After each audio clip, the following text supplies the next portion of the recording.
everyone, welcome back to another episode of Rebel Rewind. My name's Christopher. With me, as always, is Eric. How you doing, Eric? I'm good, Chris. How's everything going with you, man? Going good, man. Going good. Awesome. What's been up to? You know, just How's the little guy? working. He's doing good. He's doing good. He's a little bit of trouble. So,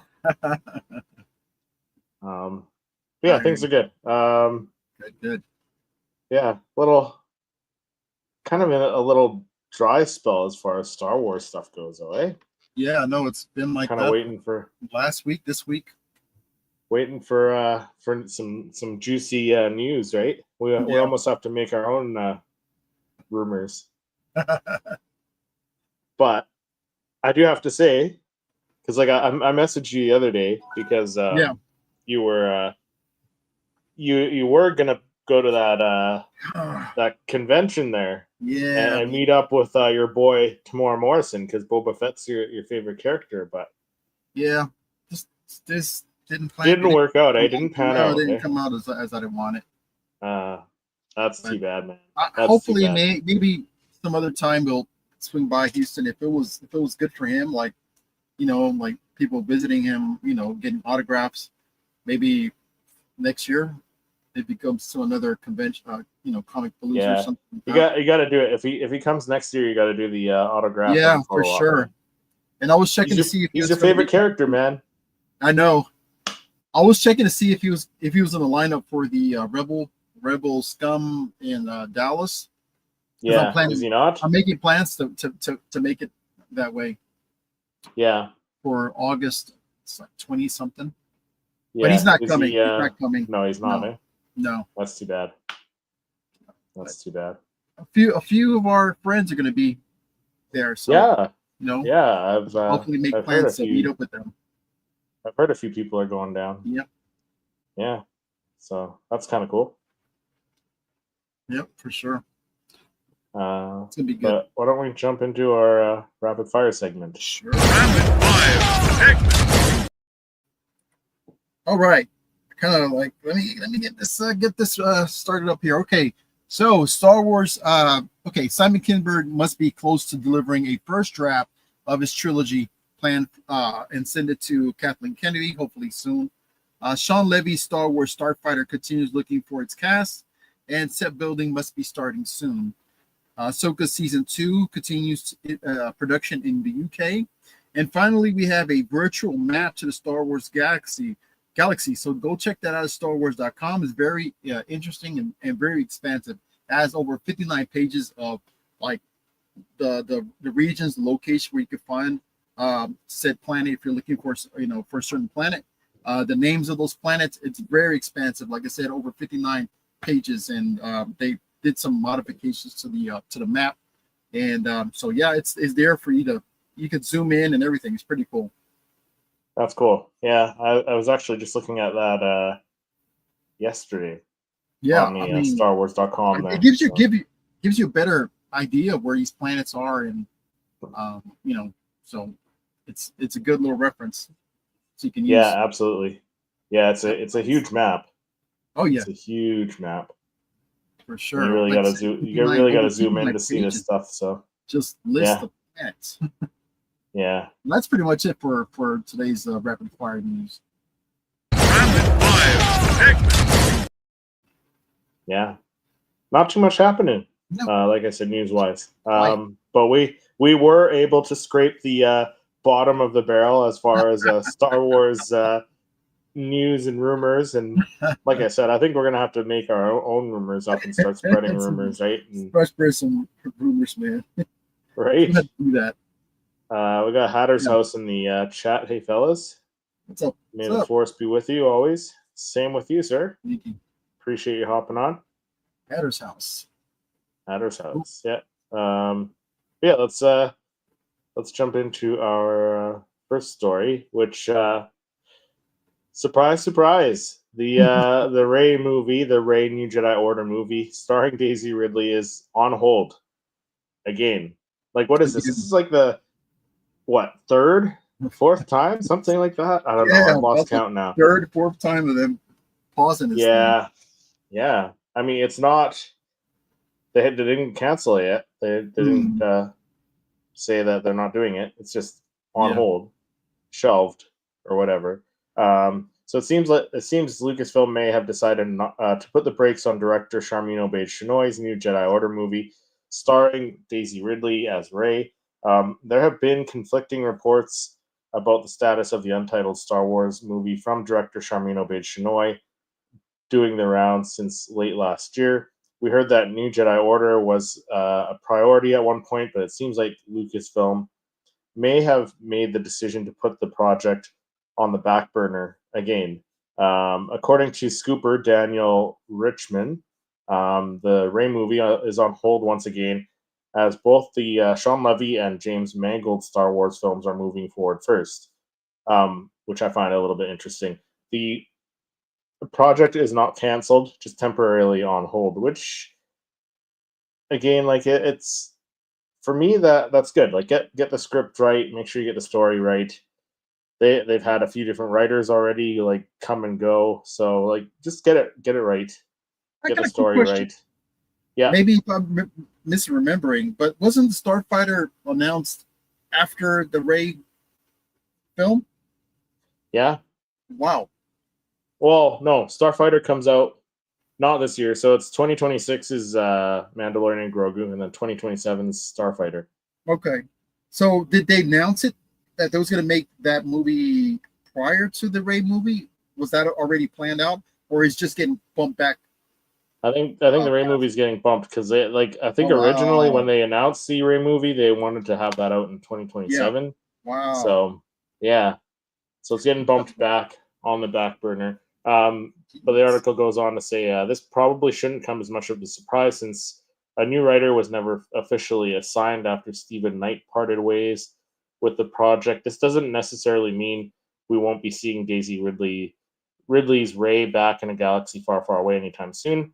However, a recent report from the THR claimed that Rey Skywalker is the key to the franchise's future. Not only is she expected to appear in the new trilogy that's in works from writer and director Simon Kinberg of X-Men Dark Phoenix and several other projects, but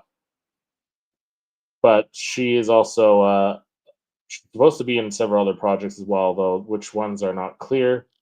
Which I think you and I were talking about it last week. Like, it's possible she shows up in Starfighter at some point, maybe like a small cameo, right? Maybe she comes across, so we won't forget about her. Ryan Gosling's, because I think Ryan Gosling's supposed to be an uncle, like saving his rescuing his nephew, right, or something. Mm-hmm. So that's like force sensitive. Yeah, maybe the kid's force sensitive, and he's trying to get the kid to, find some Jedi or whatever, some more force users or whatever. Mm-hmm. So she's the most valuable cinematic asset in some ways, maybe the only one Star Wars has right now, one source told the site. THR's report also suggested that Kinberg's trilogy might end up having an impact on the new Jedi Order's development, which that wouldn't surprise me. Like, if the Sharmeen Obaid-Chinoy movie became part of that trilogy rather than its own movie, because like, why do we need a whole trilogy with Rey and then also a separate Rey movie? Yeah, we don't know. I guess we'll have to see. Sorry, what were you saying? No. I was just saying. I don't think we need another. Thinking out loud. Yeah, man. I don't think we need another Rey trilogy. I mean, she had her trilogy. I think I'd rather get the Simon Kinberg trilogy because we know he's a good writer. He's worked with Dave Filoni on Rebels, right? Yeah, and use that trilogy like they've been saying.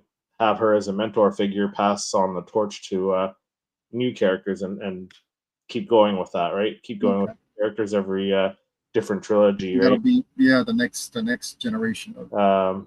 But yeah, the Rey the Scavenger turned Jedi, played by Daisy Ridley in the last 3 episode movies, is key to the franchise's next turn. That potentially puts Kinberg's trilogy story development as early as its conceptual stages, as you kind of mentioned in the rapid fire segment, as it may be on a collision course with the Rey standalone movie that is actively in works with director Sharmeen Obaid-Chinoy. Ridley addressed her return as the powerful Force wielder during an interview with Premiere last year, explaining why she ultimately decided to reprise her role. She said, "They simply asked if I wanted to do it based on an idea without the script being written, but if I had been convinced by the concept, but if I hadn't been convinced by the concept, the movie wouldn't have been made. I took a day to think about it, and I told myself that I had great times making those films. The new adventure seemed fun to me, so why say no? My thoughts on the subject are quite simple. If I don't think the story was worth telling, I wouldn't have come back," which that's good. But hopefully they're flushing out details, or they're making a really great story, hopefully. Specific details for the Rey movie were never disclosed, but we do know that it's set 15 years after the events of Rise of Skywalker, and finds Rey training a new generation of Jedi. So again, being the mentor figure, which we've heard in various reports, possibly passing the torch down to some new heroes, right, to carry that torch on to the next trilogy if they keep going with these episode, 10, 11, 12, 13, 14, 15. Who knows how far it'll go, right? We'll see. But yeah, what do you think? Like, do you think the Sharmeen Obaid-Chinoy movie gets canceled or just absorbed into this Rey trilogy? Like maybe she becomes one of the directors that directs one of the scripts written by Simon Kinberg? Because to me that makes more sense, because that does make more sense. I don't think she has any experience with Star Wars that we know of. No, she don't. So I mean, we just wish they would learn from prior to the past. That hey, just go with one writer, which is fine. Like George wrote the whole original trilogy, and they had different directors, right? They brought in Irvin Kershner for Empire Strikes Back, and that was a masterpiece. Return of the Jedi, they brought in what was his name? Ralph Marquand? Not sure. That director, right? And it was successful. I don't think it was as popular as Empire, but if they do the same thing, like Simon Kinberg's writing the trilogy, and then have 3 different directors take his script and put their own style on that, then I'm okay with that. Yeah. But to add an additional a 4th movie, that's not necessary. No. So I don't they think should she just needs her own standalone. Maybe they should just squash it and just or like I said, just absorb it into that trilogy, right? Into the next one. But not so much focus on her. But I think this looks bad. I'm gonna read. I did a little story on this a couple of days ago, but I had some comments on my story, and I think probably some people voicing them if they're not here. But I had Anthony from Fever Dreamland Theater. He was talking about that wherever we stand on the projects, it's a bad look for Disney to keep announcing that all these movies, announcing these movies and then canceling them and leaving them in limbo. He says, I don't know if they're testing the waters to see how fans react to these announcements, but these projects truly all are falling apart along the way. And that's true. And then Patrick was saying that maybe, Patrick was saying that he's not surprised Starfighter needs to take precedence as the franchise needs a big win. And I totally agreement with that. No one wants to see Taika Waititi nor this movie from Fan Solo 44. And then Sci-Fi says that that Sharmeen Obaid-Chinoy would suck out the fun of this Star Wars film. I mean, with her politics, I have no idea. But she does look like she probably won't put much fun into this movie. But it's Star Wars meant to be fun. But I agree with all these comments. And I agree. What did you say? Patrick said that they need a win right now, and I was watching Star Wars Theory's video actually just earlier today, and he said the same thing. Like, I think they need a win right now. Like not everything has been loved by all fans. You've had a few things like The Mandalorian season 1 and 2 where like almost the whole fan base enjoyed it. Andor, the majority of the fans liked it, but still like some people thought it was boring. But like even stuff like Book of Boba Fett, like that people found that pretty, okay. Like it wasn't super well received. Same with the Kenobi series. Like you had Hayden and Ewan back these are core in characters. Star Wars, and like Core and characters. they And we got like Andor even that wasn't. Yeah, so awesome job. they do need a win. So I think that's why they're doing Mandalorian and Grogu, because like that's kind of almost a sure thing, right? Yeah. Depending on which way they go. And Starfighter, something different. No Force users. Maybe a cameo by Daisy Ridley as Rey at the end or something would be kind of cool. Like have him take his nephew who could be Force sensitive to her to get trained or whatever. That could be cool. But like Ryan Gosling's been in a lot of successful movies lately. He was in The Fall Guy. He was in the Barbie movie, Blade Runner. He was great in Blade Runner. So like the guy can act too. Sure. So I guess we'll just have to wait and see. It's not based off any like core characters. No. Or any of our characters that we love. So no. it's but like there's room for them to bring people in and connect it to other stuff, but it can still be its own story.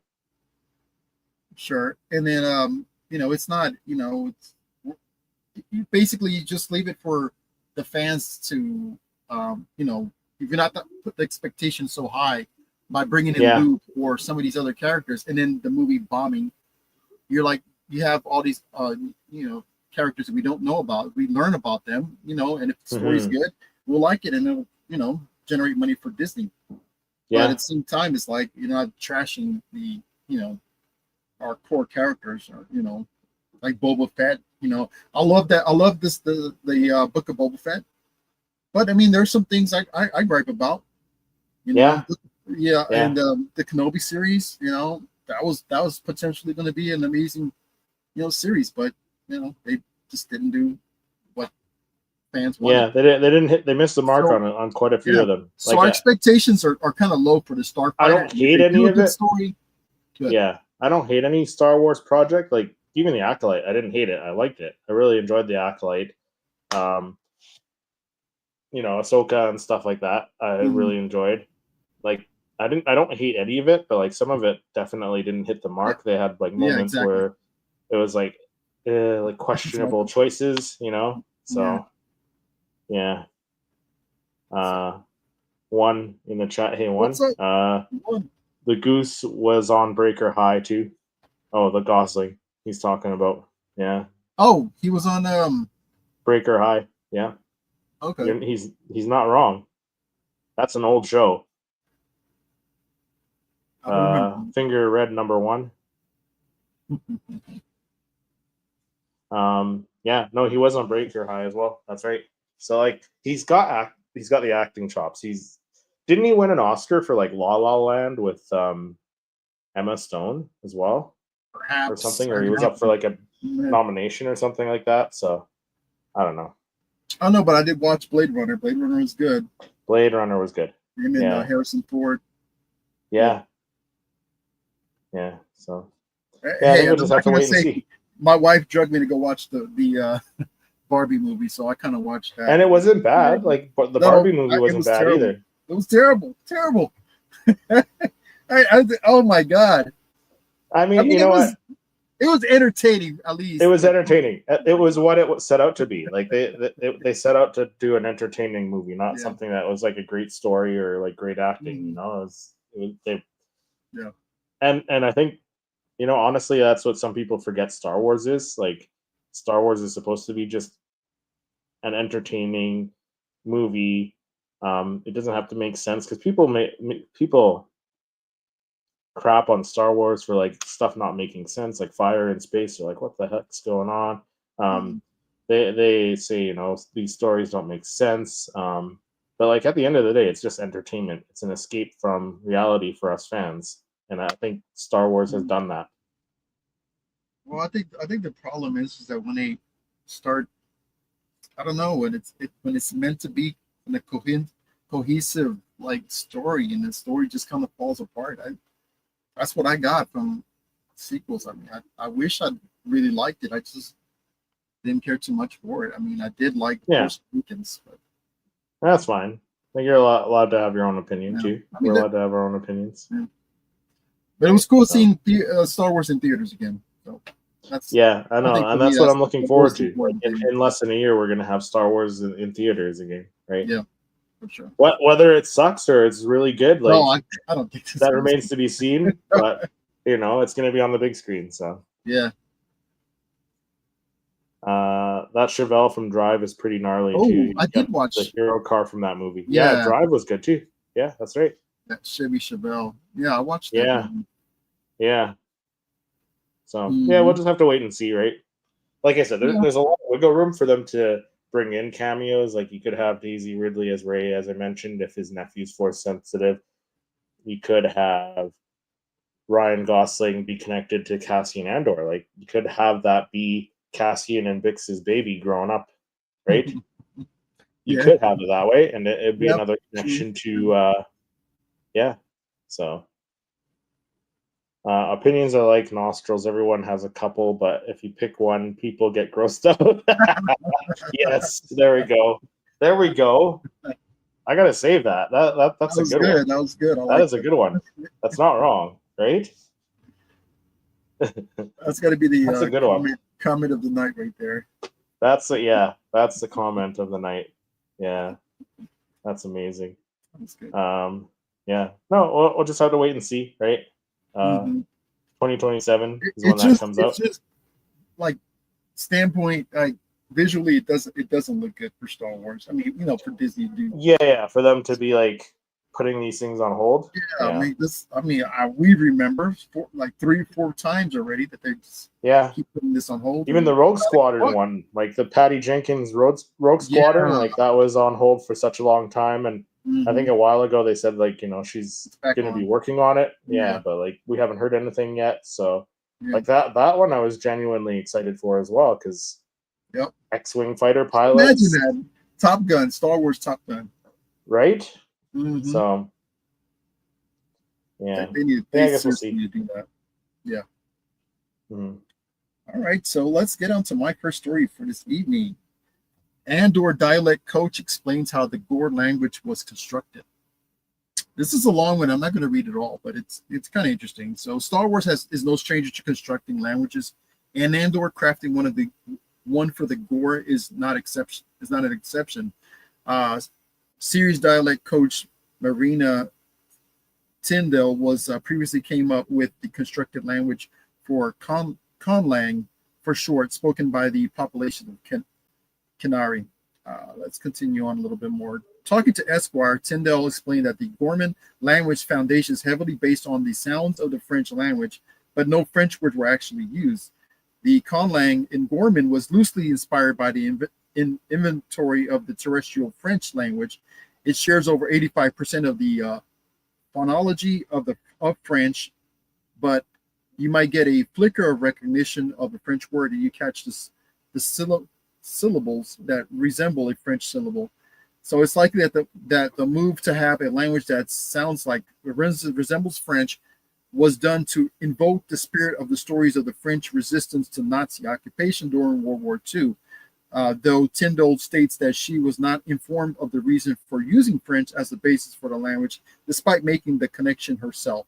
In the case, she began working on the construction of the Gorman language at the start of the summer of 2022. Imagine just coming up with a language just out of the blue. Right. I mean, Star Wars is known for making these exotic languages. It's pretty interesting. So Tyndall credit the success of her work partially on the support of the onset dialect coach Naomi Todd and Marilyn Prez, along with Andor showrunner Tony Gilroy, and compared the process to writing a song. It says you improve words, improvise words and melodies, and then you go figure it out backwards. So if you're creating a conlang in a academic exercise, it's best to approach it as a science, but once you've introduced actors and storytellers into the mix, it's very much an art. So it's kind of just goes on a little bit more about how they constructed the language, and it's kind of fascinating how, like I said, they can make a language and then have it like sound actually like a language that's in our known universe as French, but none of the words, it's like gibberish, but they themselves understand it because they come up with, and it sounds like you said, like too. I couldn't imagine having to come up with words to make a language like that. Like, that's crazy. Yeah, like, okay, for this word, this means you say this. I'm like, imagining your mind trying to figure it all out, and they speak it like it's an actual language. Yeah, that's pretty crazy, right? And they're how they tie it with the French resistance to the Nazi occupation, which is cool. Which was, right? That's why they made it sound like French. So yeah, I mean, it fits so well, right? Because like Gorman was like they were like France in the fighting the Nazis, the Empire, right? So and the rebels resistance, or the Gorman's resistance to the French, to the imperial occupation. It all makes sense, and it makes a lot of sense of why they used that as the base for. Absolutely. What household object would you purchase immediately if it was Star Wars branded? A carburetor, vacuum, toilets, kitchen appliances? I'd say I would say all of the above. If I had the money. Lawnmower. A lawnmower.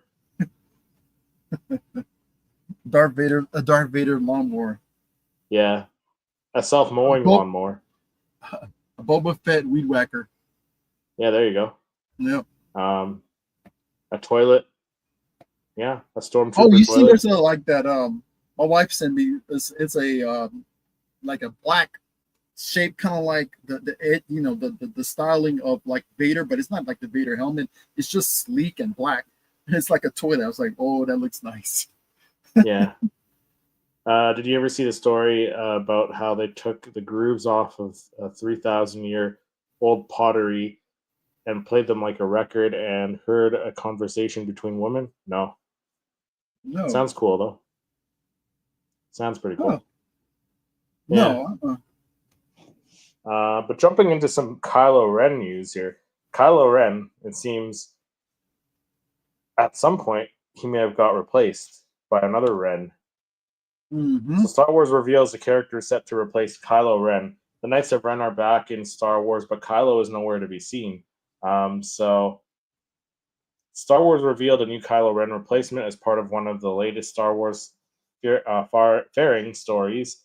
Kylo, played by Adam Driver in Lucasfilm's sequel trilogy, has become a fan favorite, whether it was his worship of the fearsome Darth Vader, pursuit of the Force-sensitive Rey, or his eventual turn to the light side.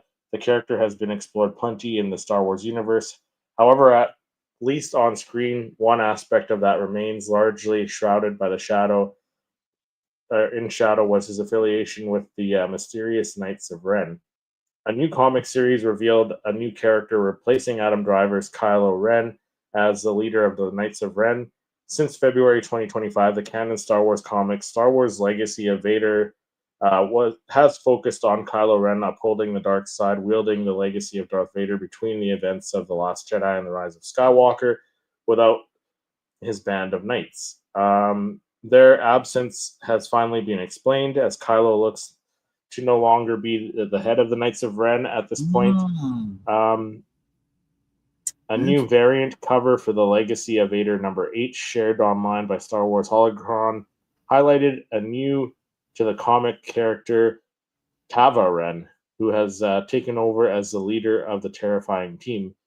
So a female Knight of Ren, kind of leading the Knights of Ren during this time period. So Tava is said to be the group's new leader, taking over for Kylo Ren. However, to inspire her followers' complete devotion, she must first kill Kylo. The official plot synopsis for the upcoming comic issue describes the epic turn of events, revealing that fans will, quote, learn the dark side secrets of this mysterious group of villains, as well as the nefarious lengths that Tava will go to put her blood-soaked plan into action. So The Knights of Ren return with a new leader, Tava Ren, in order to control the Knights of Ren. Tava must kill Kylo Ren.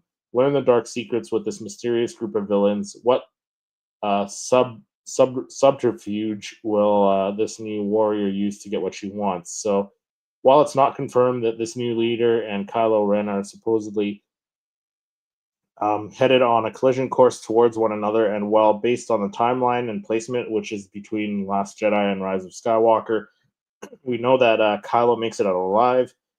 But who's to say that this Tava Ren or Tava Ren isn't still alive somewhere? So it could be a character they use later in movies or TV, right? So the last of the Ren, right? Interesting. But yeah, what do you think of that? Like, what do you think of there being another Knight of Ren?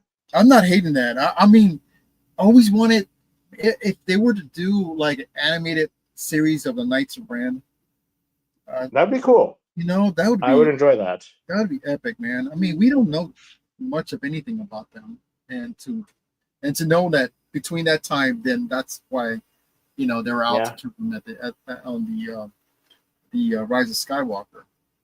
Yeah, Tava's still out there.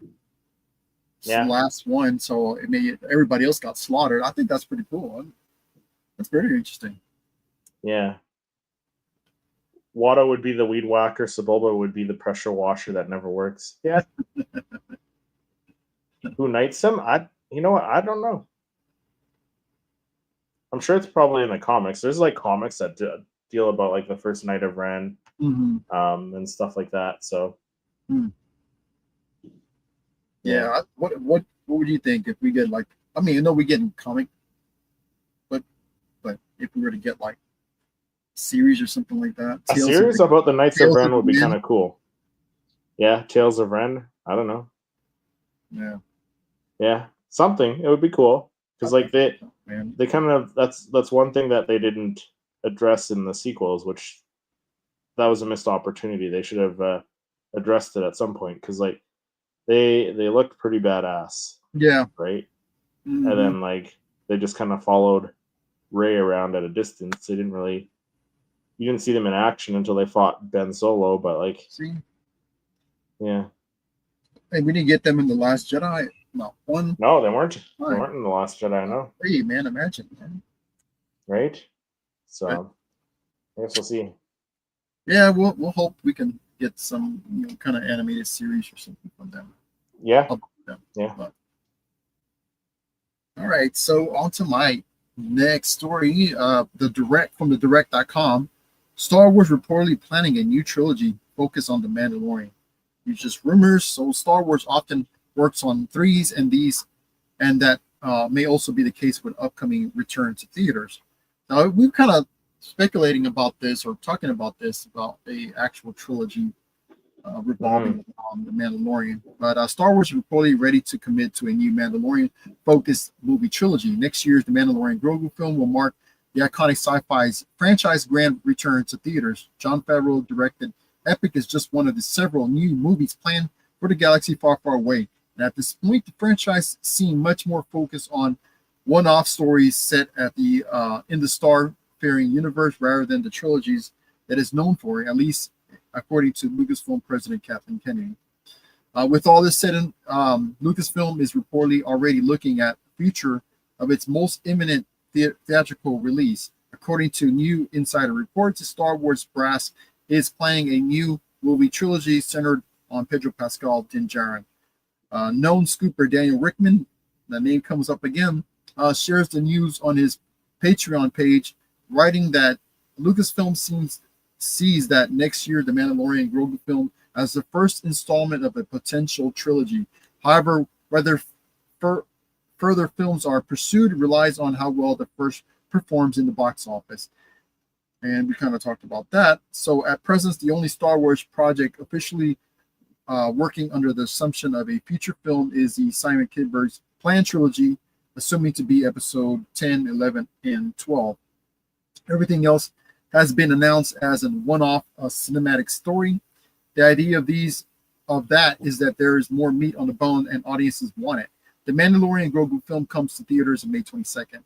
So the next film, which was first being developed as the fourth season of the hit Disney series, starring Pedro Pascal and Grogu as his companion. The directed by Iron Man's Jon Favreau, the Mandalorian Grogu's film, alongside newcomers to the franchise Sigourney Weaver and the breakout star Jeremy Allen White. So while Kennedy has been very clear that the Star Wars universe is not going to go ahead of itself in theatrical plans moving forward, it actually makes a lot of sense that the iconic sci-fi brand will already be culminating an idea for the Mandalorian trilogy.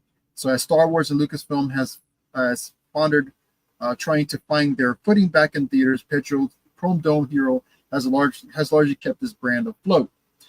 Saying that you will about the quality of each ensuing Mandalorian season, but the first batch of episodes in 2019 proved that Star Wars could work on streaming service and kept the franchise in fans' heart and mind despite the lack of actual movies from Star Wars. Mm-hmm. So the Mandalorian and Grogu franchise will not be necessarily run into that problem in the big screen, and the same as Harrison Ford, Indiana Jones led themselves to endless and on-screen adventures, so too does Pascal's Din Djarin. So is it a potential? I think there's a potential if it does well in theaters. It can make a trilogy out of this, like they typically do for things that are successful.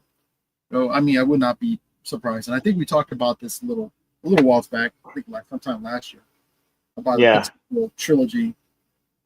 Yeah, and I think we just discussed it too when we had Mike from A Guy Who Loves Star Wars on too. Yeah. Like he had mentioned too, like these three films, the Mando and Grogu, the James Mangold, and the Sharmeen Obaid-Chinoy movie are potentially Sprouting beginnings of their own their own trilogies, right? And it could still be, which is why it makes sense for the Sharmeen Obaid-Chinoy movie just to kind of like if they just merge that into the Simon Kinberg trilogy, there's one trilogy.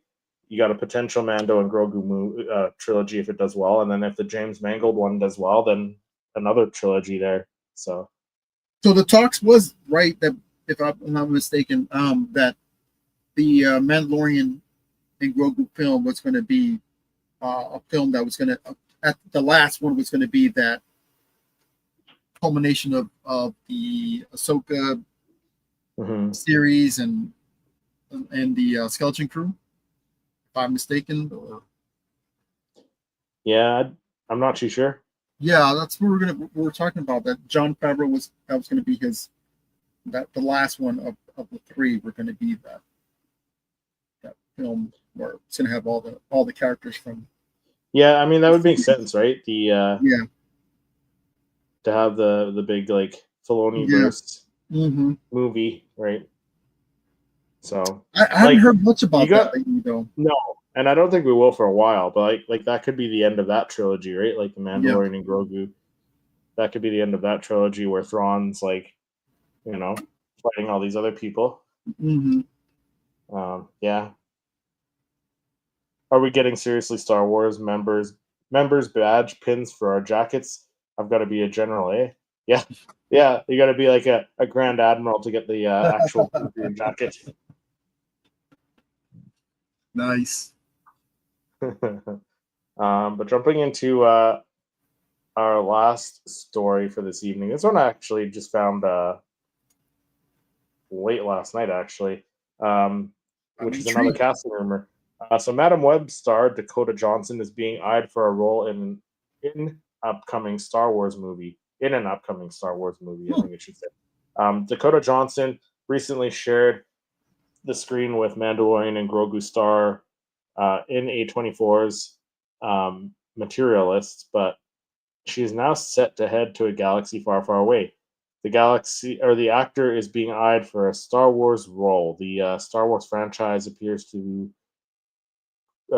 close to being back on the right track after some noteworthy misfires with The Mandalorian and Grogu, eyed as the first installment of the new of a new trilogy, and Sean Levy's Starfighter taking shape. And that could be a potential trilogy if that does well.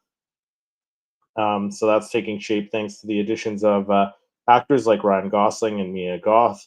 The odd miss for Lucasfilm doesn't appear to be putting off A-list talent from heading into a galaxy far, far away.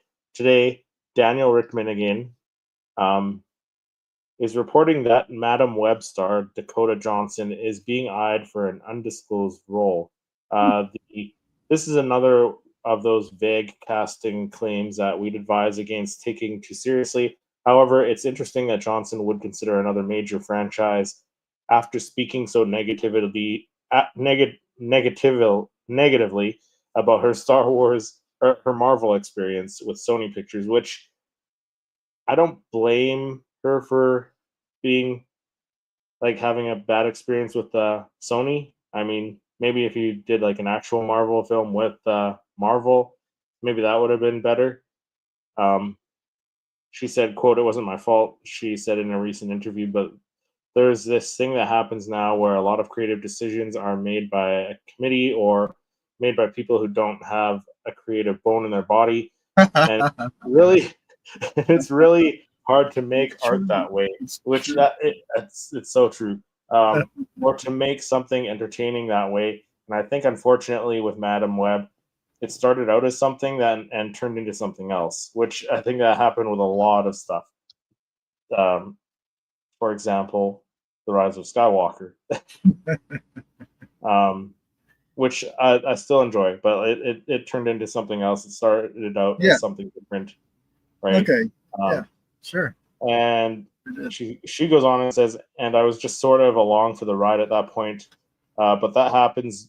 Bigger budget movies fail all the time. I don't have a band-aid over it. There's no part of me that's like, oh, well, I'll never do that again to anything. I've done even tiny movies that didn't do too well, so who cares? So, yeah, Johnson worked closely with the Mandalorian star Pedro Pascal on The Materialists, so perhaps he helped change your mind. Of course, just because the 50 Shades franchise star is being considered for a role doesn't mean that she'll accept. Lucasfilm President Kathleen Kennedy addressed the state of Star Wars earlier this month when she said, "I really think that now we're in a position where it's broadened the possibility of stories, the filmmakers we can bring in to tell the stories that mean something to them. It doesn't necessarily have to connect to every little thing that's been done in Star Wars. It can actually be a standalone story that then builds into many other stories." So, I guess, yeah, just take this rumor with a grain of salt. I mean, I don't know who she could play. Maybe Amara Jade, potentially. What do you think about Mara Jade? She said this is going to be the on the Grogu film. No, it's not disclosed at all. No. Oh, on what project it is? It doesn't say what project. It doesn't yeah. So who knows? Could be the Sean Levy Starfighter movie. It could be just a rumor, right? Like it could be nothing. Yeah. But like could be nothing. Let's say she is actually being eyed for a role in Star Wars. Like, I think she could play like I said, Amara Jade. Maybe she's another, like a female star pilot and starfighter. Who knows, right? There's a lot of the stuff that she could play. Yeah. Yeah, I mean, I don't know much of anything about her. Not sure how well she is as an actress. I mean, I had to Google who she was, to figure out who, So there you go. There's the idea for the comedy, the sitcom, Star Wars sitcom, My Three Huts, and she is a slave girl on the sitcom coming out. My Three Huts. Right? There you go. That's an idea for Lucasfilm to do a Star Wars sitcom. Yeah. Yeah. Like I said, scraping the bottom of the barrel for the Star Wars news this week. So found some stuff. Found some stuff, and you know what? Some of it's decent. Some of it's like, like this one. I don't know. We'll have to wait and see what happens, right? Mm-hmm. Yeah. I think that pretty much does it this week for Rebel Rewind. Fun as always. Yeah. Thanks everyone for joining us, and we're gonna start scraping the barrel again for next week's episode too. Hopefully, we get some or like I said, we'll just make up our own stuff. Yeah. Use AI. Clickbait the hell out of the next episode, right? Be like Brad Pitt's coming to Star Wars. Yeah. For Sylvester Stallone's going to be playing a Jedi. Yep. I don't know. Just make shit up. Yep. Yeah. That's how rumors get started, right? Somebody's got to start the rumors. No, The Rock is playing a Padawan. Yeah, right? I mean, there was that story we talked about where they mentioned The Rock could be, like, potentially play a good Dirge. Yeah. Right? Yeah, that was good. He's got the physique, right? He's got the physique for it, so why not? Yeah. Yeah, that was a good one. Yeah, it's just sometimes some weeks it's just slow. It's slow. I mean, we're waiting for that big piece of juicy news, right? Yeah. You know. I want to start. Hopefully, we get some production on the new Starfighter, like. Yeah, because that's going to start production like soon. Yeah. Hopefully, we get like a teaser for for Mando and Grogu there coming up in the fall. That would be awesome. Polish up that trailer that they put out a year or 2 years ago for the was it SECC or which one was it? San Diego Comic Con or something? No, for Celebration. Oh, was it Japan? Was it Celebration last year? Yeah, it was in Japan. Yeah. Japan, they showed it or something like that. I can't remember. Polish that one out. Put that one out. Yeah, polish it up. Let's see it. Get us hyped for the new movie. Yeah, because it's slow. It's so slow. But yeah, that does it for this week. Thanks everyone for watching and joining us in the chat this evening. And Appreciate you. we will see everyone in the next episode.